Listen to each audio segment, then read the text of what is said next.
over here.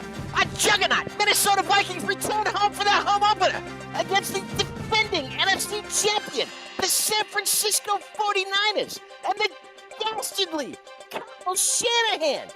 Will the Minnesota Vikings make Brock Purdy irrelevant? Or will the Vikings turn out to be who we thought they were? We'll find out.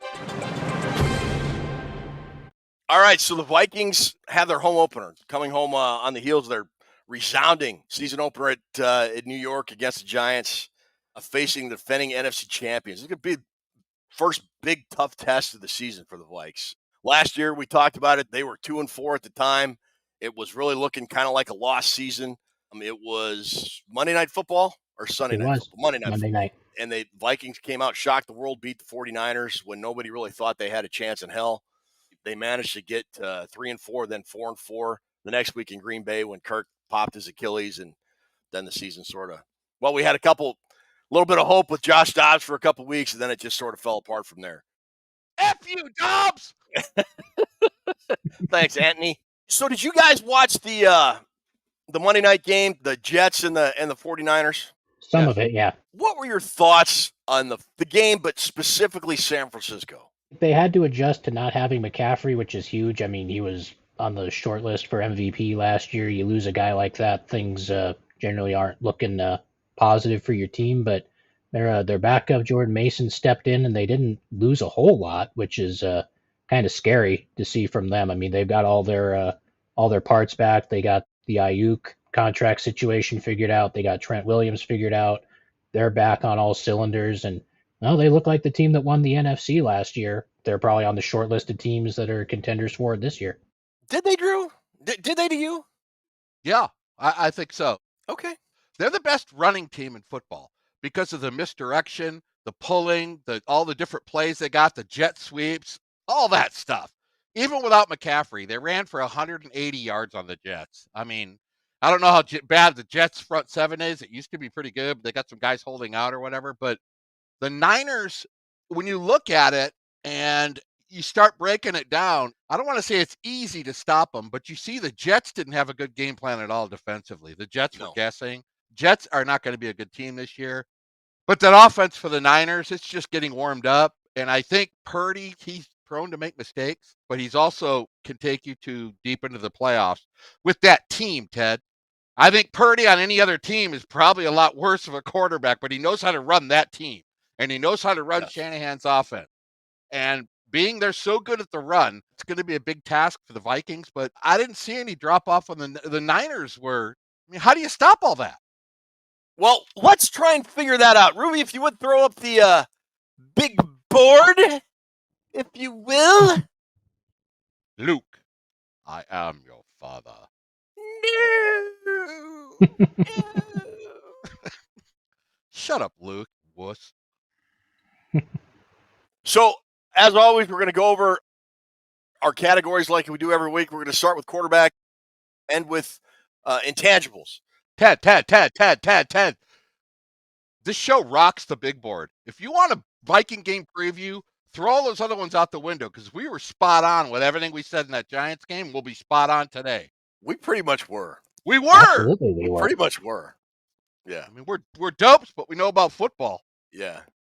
All right, let's start with quarterback. Drew, why don't you kick us off and tell us about Brock Purdy versus Slinging Sammy Dots? Both these guys are prone to make mistakes. We know that from watching their careers up to this point. Mm-hmm. And I kind of, as I compare it and watch the tape and look at the numbers or whatever, it's still early in the season to tell until they both get settled in. But I'm going to use the same logic I had last week when it was Sam Darnold against Daniel Jones.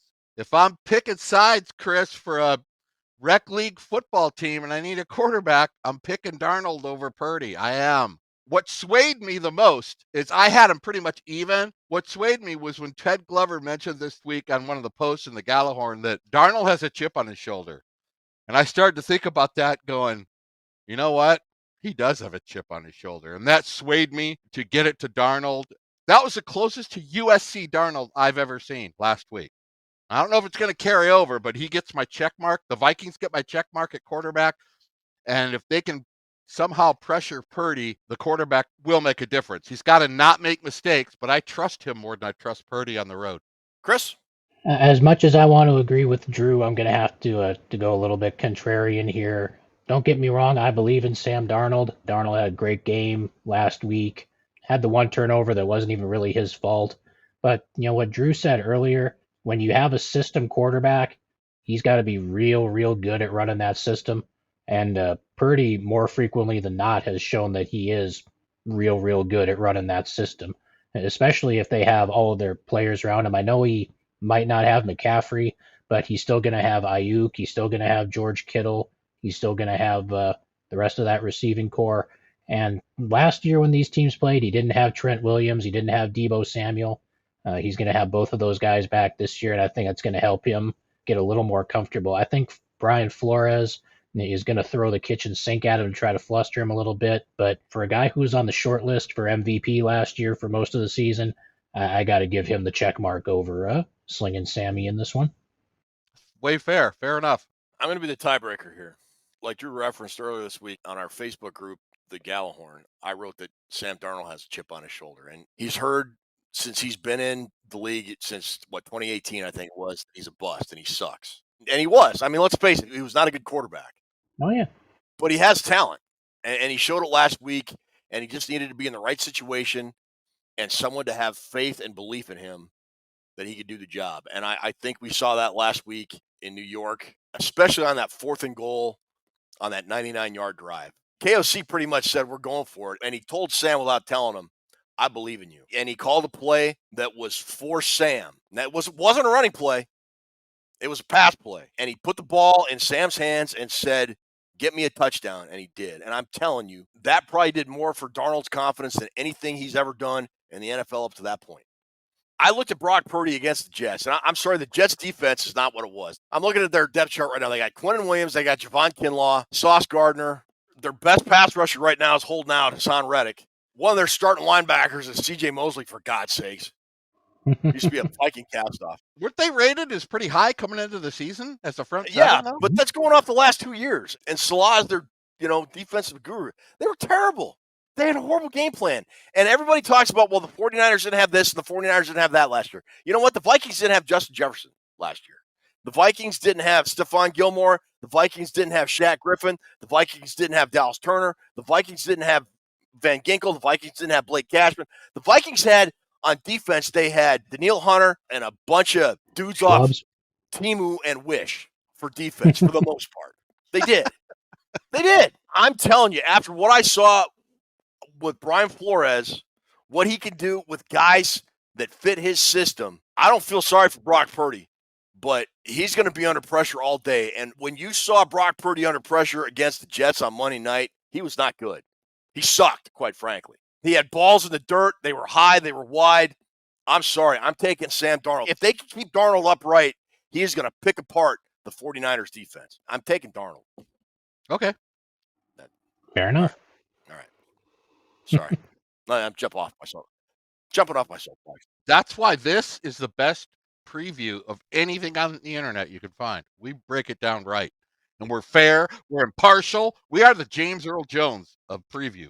I'm impartial with all these Vikings jerseys in the back right behind me. Yeah, absolutely. You are still impartial. Chris, start us off with the running game. Okay, assuming that something we've already all agreed on, that Christian McCaffrey does not play on Sunday, I think the pretty clear advantage goes to Minnesota at this position, so that's what I'm going to roll with here. Aaron Jones last week brought a whole different dimension to this offense than what we saw last year. That touchdown run he had where he took the handoff and bounced things to the outside and just outran everyone, that was something we didn't see since prime Dalvin Cook in the Minnesota backfield. You certainly weren't going to get that last year, but now that guy has shifted this offense into something different. And if Christian McCaffrey's not out there, he's clearly the best running back in this game. And, Ty Chandler got a solid percentage of the snaps and has shown himself to be capable too. So, yeah, going into this one with the way things are looking, I think it's advantage Vikings at the running back spot. So Jordan Mason made a case for running backs don't matter on a team where the 49ers traded a whole lot and then gave a lot of money to a running back in Christian McCaffrey, who is probably not going to play, which I found ironic and funny. And Jordan Mason just very well made Wally Pipp Christian McCaffrey. I mean, he had that good a game. He ran for over 150 yards, I think, didn't he? Yeah. Something like that. He was close if he didn't. And a 158 or touchdown. something like that. Yeah, and a touchdown. But he also carried the ball 25 times. He had a ton of carries. I don't think he can sustain that type of production for 17 games. It's still early. The Vikings are going to have to be able to do a better job of containing him than the Jets did. But like Chris, I think the Vikings have a better balanced running attack, especially if they keep running to the perimeter off the edge like they did last week, attacking off tackle.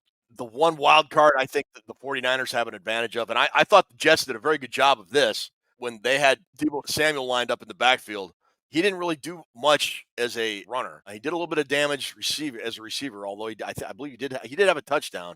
And I think that was not on the goal line as a runner, but he didn't really do much as a runner, on the sweeps and jets and all that stuff that he can do. Vikings are going to have to be careful of that, but I'm going to give the edge a little bit here to the Vikings. Drew? This was the toughest category for me to pick, Ted. With McCaffrey news of not playing, automatically I went to the Vikings, and then I started breaking it down with the structure of how they run their misdirection. Deebo Samuel out of the backfield on the jet sweeps and everything they use. They're creative. And the Niners, let's face it, they have an offensive line, may not pass block well. Them and Houston have the two best offensive run blockers in the league. And they proved it Monday night when they were running over the Jets, although I think the Jets gave up a little bit. So that swayed me to San Francisco. So I was going back and forth, and I was going to give a push, which I don't like to do. But then I start thinking about the Vikings have to stop the run. If they don't stop the run, the Vikings will lose. They have to stop the run. So it's more of a pressure on the Vikings. I think Aaron Jones is the best back in this game. But I saw Kevin O'Connell talking today. I think it was a recording from yesterday with Paul Allen. And they mentioned Deebo Samuel, and he's aware of what that guy does. He said, when I was with the Rams, when I was offensive coordinator, that guy wrecked games from every position on the field, bubble screens, reverses, jet sweeps. O'Connell said yesterday, you cannot let that guy beat you. So I think that's the one area Flores and O'Connell want to take away is Deebo. Try to take away the run and then make it a low-scoring game with some possession time. I don't know where to go, but listening to your guys' argument on the running game, as slight as I can give, I'm going to give it to the Vikings. Even though McCaffrey's not playing, you got to think Shanahan's play calling, the creativity, everything I mentioned with Deebo Samuel, the great run blocking that they have on the line. They have Trent Williams back. I was basically going to give the check mark to the Niners, but I think I'm going to give it to the Vikings because if the Vikings don't run the football, they're going to lose. And if they don't stop the run, they're going to lose. That's kind of the crux of the game. So I'm going to go ahead and give the check mark to the Vikings. Close, though, Ted. It's close. Yeah, I agree. If McCaffrey was playing, I would have given it to the 49ers. I'll be honest with you. Absolutely. I'll kick it off with the receiving game. Last year when the Vikings beat the 49ers, TJ Hawkinson had a huge game. He had 12 catches for 86 yards. He was a huge difference maker in that game. He was constantly open in the middle of the field. And I don't know that there is a guy on the roster right now for Minnesota that can fill that TJ Hawkinson role. When you add in the fact that Jordan Addison is probably not going to play and the receiving core for San Francisco is healthy, although Christian McCaffrey is a big part of their receiving game plan. As much as I love the Vikings and Justin Jefferson is the best receiver on the field no matter who they're playing, I'm going to give the edge to San Francisco here. Chris? Yeah, I absolutely agree. I'm going to give the Niners the check mark here as well. If the Vikings were to have Addison and TJ Hawkinson, you could make a really solid case for giving the check mark to Minnesota. Unfortunately, we know Hawkinson's not going to play, and Addison's probably not going to be out there, so you can't really, in good conscience, give the check mark to Minnesota in this one, I don't think, because you talked about Hawkinson. George Kittle is basically that guy for the Niners. He had a solid game against the Vikings last year. And Deebo Samuel's going to be back for this one. Jawan Jennings, their third receiver, is solid. We already talked about Ayuk a little bit. So, like you said, Jefferson is obviously the best overall wide receiver in this football game. But as a complete group, as far as the receiving game goes, you got to give it to the Niners here, I think. Drew? Yeah, I think the only chance they got of somewhat shutting them down is to limit their time on the field and stop the run. I mean, basically, the Niners got a pretty good size, even with Jefferson and the Vikings, the Niners got a pretty good size advantage at receiver with Kittle. They're throwing deep bombs to juice check. I mean, come on. Yeah. So, bunch of weapons can attack you from any angle. They attack receiver-wise. They go short, middle, deep. They don't care. Shanahan's going to throw it wherever the guy is open. It's a big, big test for the Viking secondary, but it'll be less of a test if they could shut down that run. The Vikings' main goal Sunday, I'm telling you guys, make Purdy beat you. Cut Deebo Samuel out, cut the run game down, and make that guy make money throws. There was a play, the second play of the second half against the Jets, when Purdy was under pressure and he's about to get sacked. He threw this little dump over the middle. Deebo Samuel caught it and ran for a first down. Has anybody ever tackled him, the first guy? I don't think I've ever seen the first guy tackle him. So you got to give the check mark to the Niners on this, just talent-wise, without Addison and everything. Niners get my check point at wide receiver. So that does it for the offensive side of the football. Let's move over to defense. We'll go to the front seven. Chris, why don't you talk about? What about the offensive line? Like I said, we'll stick on offense, and we'll go to the offensive line. Drew, why don't you finish off the offensive side of the ball? This was a fun breakdown. The Niners are a little bit banged up on the offensive line. The great John Feliciano, Ted. He's out for the season. He was going to be one of their starting guards. Brother of Jose Feliciano. Yeah. Feliz Navidad, ladies and gentlemen. Yes. Could see the defenders a little better, though. Yeah. And Banks got nicked up in that Jets game. One of the left guard, I believe it is. I love what the Vikings offensive line has done. And I know it's a small sample size, but last week we talked about Burns and Thibodeau off the edge. You want to know what their combined stats were? It was John Blutarski's grade point average at Faber College, I believe, 0.0. 0 sacks and 1 quarterback hit between both. Yeah. Yep. That was a total shutdown. And this week you got what, Bosa and then Leonard Floyd over there. But I love what the Vikings are doing. Darisaw, I don't care about Williams. Darisaw is the best left tackle in football. Watch his tape. Watch how he drops back. People have no chance against him. He's the best tackle, best left tackle or right tackle combined. He's the best tackle in football. I think the Vikings get the slight check here at offensive line. Like I said, the Niners are better at run blocking, but the Vikings are better at pass protection. So there's a little trade-off there. I think they got a chip on their shoulder too. Chris? I'm inclined to agree with Drew on this one. I mean, people are starting to realize how good Darisaw and O'Neal are on the outsides. Like he said, they shut down Burns and Thibodeau completely. And we talked about all the great performances that the Vikings had in Week 1. The highest Pro Football Focus grade for the Minnesota Vikings in Week 1 went to none other than Blake, starting left guard, Brandel, of all people. Dexter Lawrence got that one pressure, got that one sack against Sam Darnold. I don't think that was on Brandel or anything like that. I think that was on either Ingram or Bradbury. But it was on Ingram. that dude was whooping up on people. Otherwise, the rest of the game. So if he can continue to play solid, the Niners have a really, really good offensive line. Not to take anything away from them, but the Vikings have a whole lot of talent there too. Is what happens when you keep investing high picks in the offensive line. So it's a slight advantage. So I'm going to go ahead and give this one to Minnesota. Like I said all offseason, I was fully supportive of Blake Brandel moving inside the guard. Yeah, you didn't question it one time. I remember that.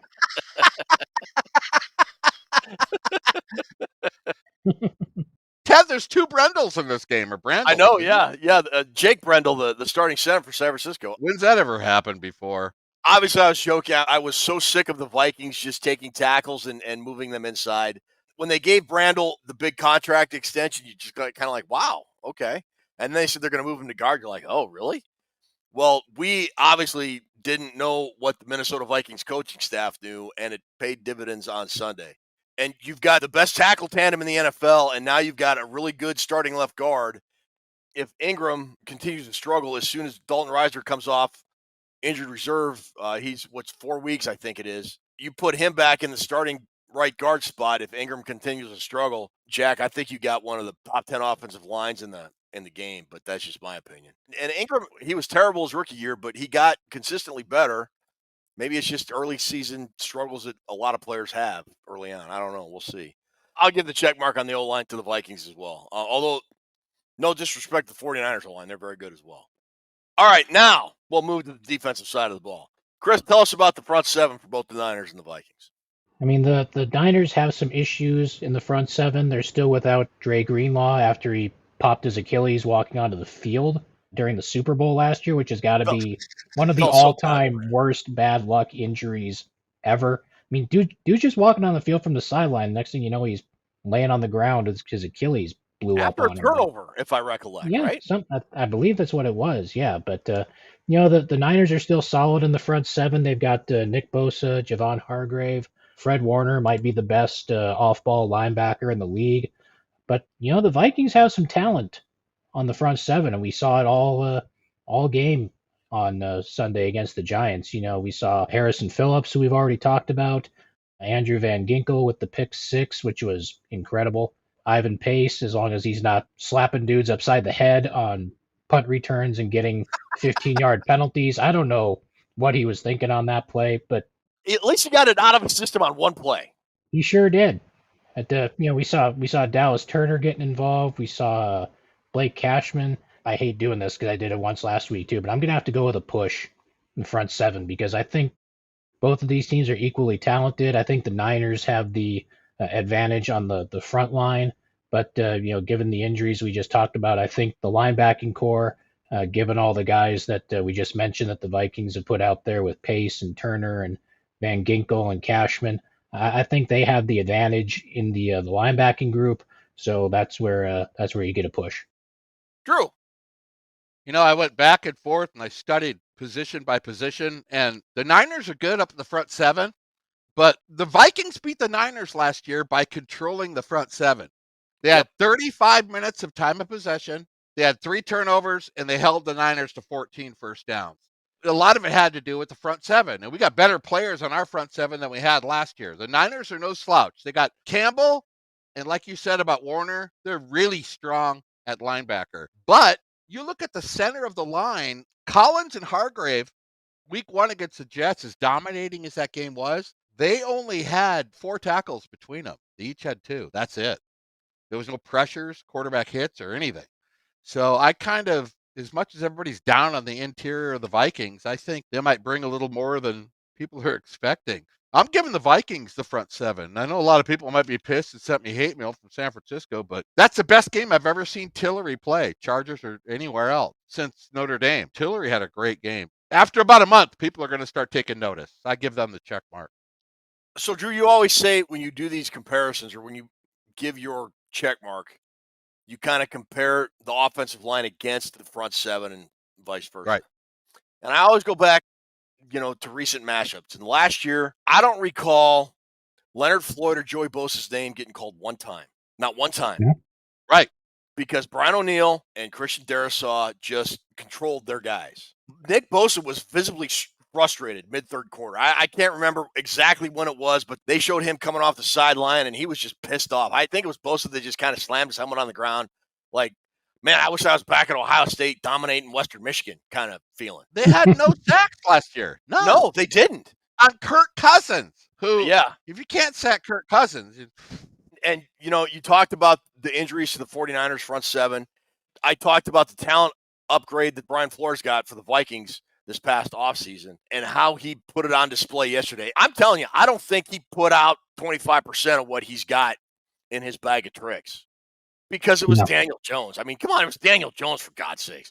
I mean, Patrick Jones got a sack on Daniel Jones when he whiffed, and 31 other NFL quarterbacks wouldn't have gotten sacked. They'd have stepped up in the pocket and thrown the ball away. And Daniel Jones just kind of waited for, hey, Pat, come on, I'll give you a second chance, and hit him again. I think what we're going to see on Sunday is kind of a more fuller cookbook, if you will. It's going to unleash the hounds, so to speak. As good as the 49ers offensive line is, I think they are in for something unique than what we saw last Sunday in New York. And the Vikings are at home. It's going to be a fired up crowd, man. I'm going to give it to the Vikings on this one.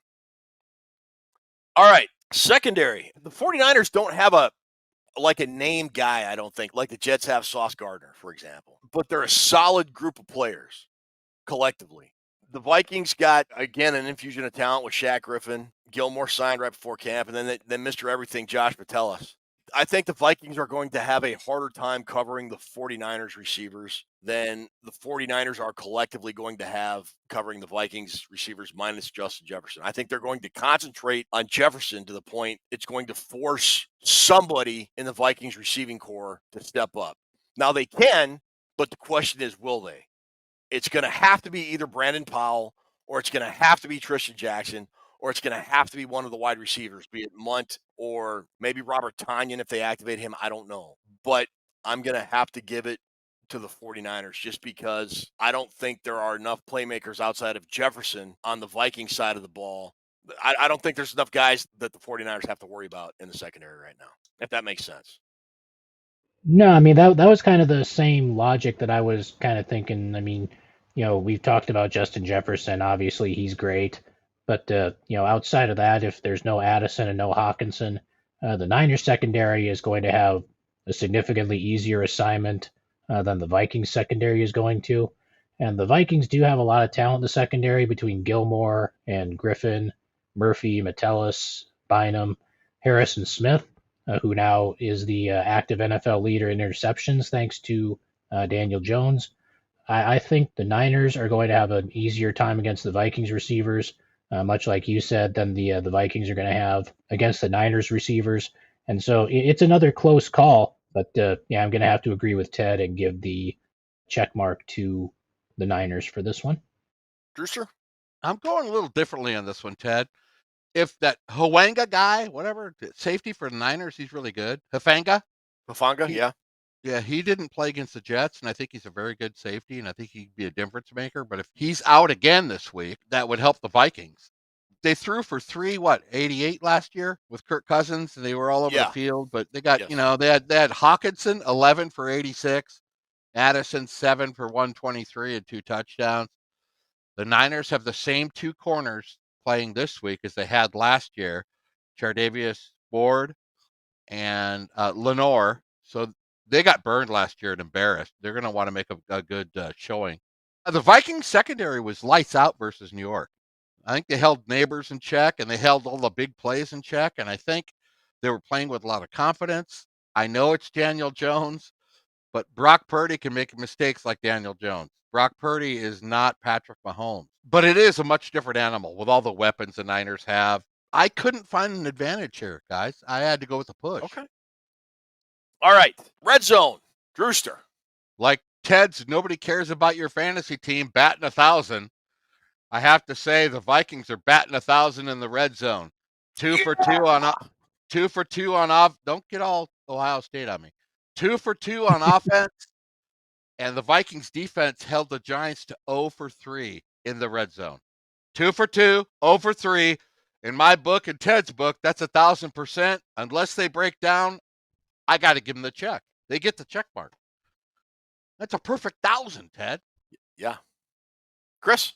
I can understand where you're coming from on this one, Drew, but I mean, we've seen the Niners have been a really, really good red zone team over the years with Kyle Shanahan and his creativity once they get down inside the 20. And I think this is where the Niners have George Kittle, and you want to have that tight end threat in the red zone. Again, if the Vikings had TJ Hawkinson, which they don't, this would probably be a much closer advantage. But the combination of Kyle Shanahan, George Kittle, and the way the Niners offensive line kind of handles itself when they get in close like that, I got to give a slight edge to San Francisco here. Didn't Jake Moody go to Michigan, the 49ers kicker, Drew? He did. How many field goals did he kick last week? About 56? Six field goals. Why is that? Because the 49ers couldn't get in the end zone. That's right. That's a great point. I don't have to bring it up next segment.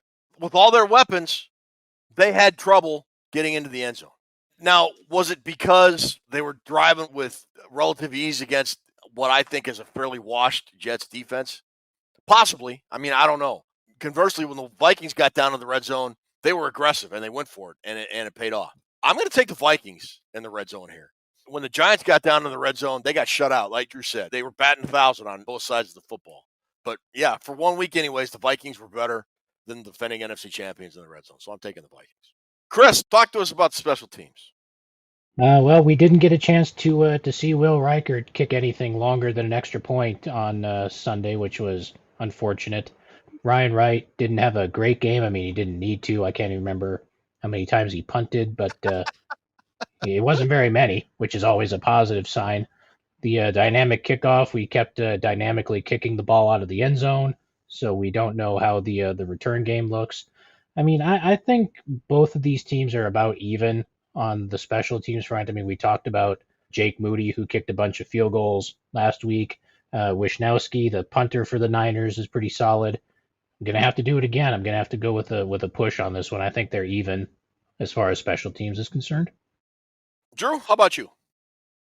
I am predicting with a spicy hot take right now that the Vikings will have a fake punt, at least attempt a fake punt. If the Gunners are going to treat the Viking wideout on their special teams like they treated the Jets guys, then it's there. It's there. So I think this is the kind of play, this is the kind of team and kind of play you need to have against these teams. You got to steal a couple possessions from the Niners. The Vikings aren't as good roster-wise as the Niners. I think a fake punt is coming. I'm going to call it right now, and if I get it right, Ted owes me $100 and a golf cart ride. You don't want any golf cart rides for me. You all have in the hospital with severe concussion. So here's the deal. Once again, we have 1,000-year Reichert against a Polish punter. We all know what happened when Germans go up against Poland. I love how Ted breaks this down. Wow. You know, seriously, Chris, you mentioned the dynamic kickoff. I noticed in week one, we saw a lot of these kicks in the preseason being returned, and then we get to week one, and now all of them are almost all of them are being kicked out of the end zone again. I don't know if they've just kind of looked at it in preseason and said, this sucks, we're not going to do it. I don't know. So I think the dynamic kickoff is not going to be very dynamic. When it comes to kickers, Jake Moody's a very good kicker. Will Reichert, you're right, he only kicked extra points, but, man, they were right down the middle. I mean, there was nothing just grazing inside or doinking off the upright and then going in. It was not like, it's going to be close. It was like splitting the uprights. So I'm going to give it a push. Haven't seen Reichert, have to kick a field goal yet. So yeah, I'm going to give it a push. Coaching, Drew, you said last week was KOC's best coach game since his very first game against Green Bay, his first season in 2022. I'd agree. I think Brian Flores is probably a top 2 or 3 defensive coordinator in the league. That said, Kyle Shanahan's gone to a couple Super Bowls. He is a phenomenal coach. He's got a great staff. As much as I would love to give the Vikings coaching staff the check mark here, the 49ers, they just have a better track record right now. The Vikings beat them last year. I get it. I think it really is close. Don't get me wrong.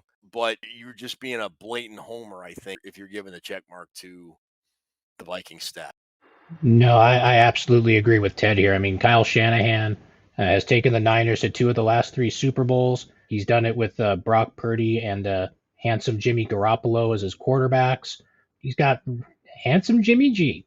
Yeah, but they've got a really solid coaching staff. They've produced head coaches with D'Amico Ryans going to Houston, and they just continue to be well coached. Like Ted said, it's not to disrespect what the Vikings coaching staff has done. I think Kevin O'Connell's really sort of found his groove, especially after what we saw this first game.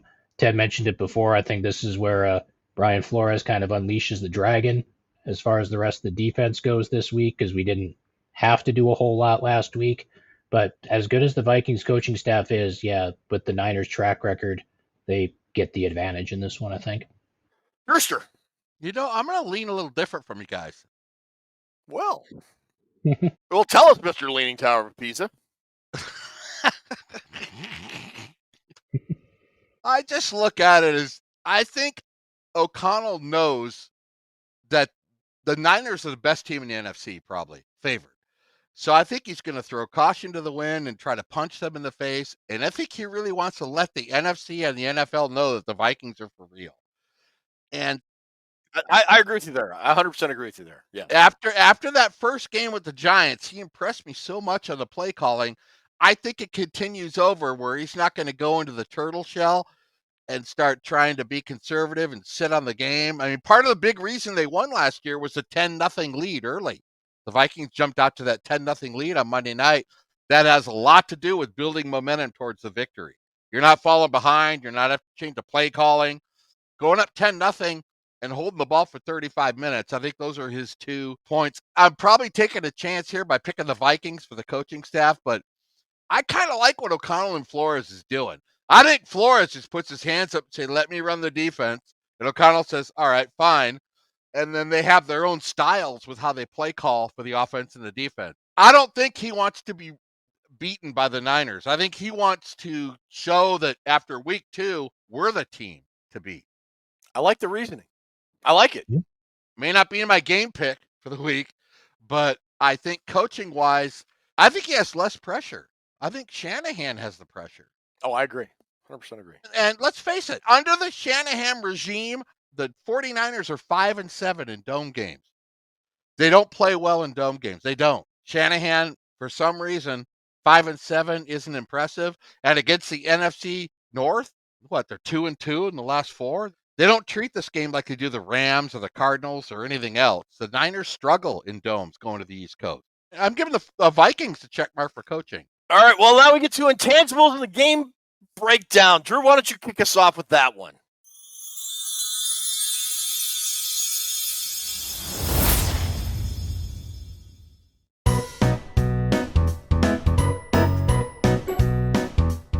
As always, it is a standard PPR scoring format. Every week this year, Drew, Chris, Ruby, and I will pick 1 quarterback, 1 running back, 2 wide receivers, and 1 tight end. Every week you will pick the team you think has the best chance of winning. Put your entry in the comments below here. Don't hit us up on our Facebook page. Don't hit us up on X or Twitter or whatever Elon Musk is calling it. Every time we pick a player, we can only pick that player 1 time throughout the course of the season.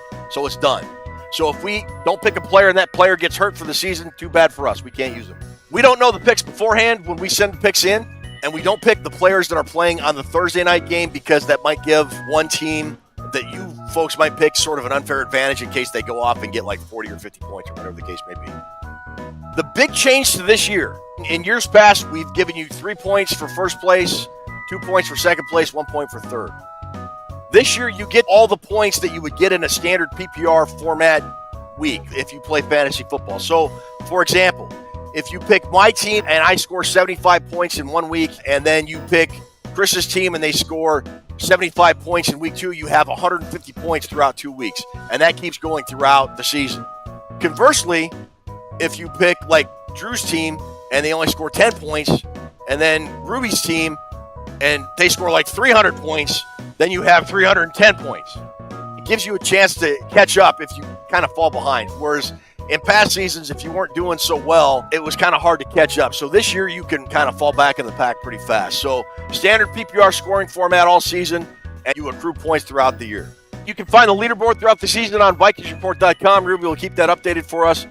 And we've got a really awesome prize for our grand prize winner this year. It is a Justin Jefferson jersey. Put it up on the board for our championship. Second place is the nice Stephon Diggs Vikings jersey as well.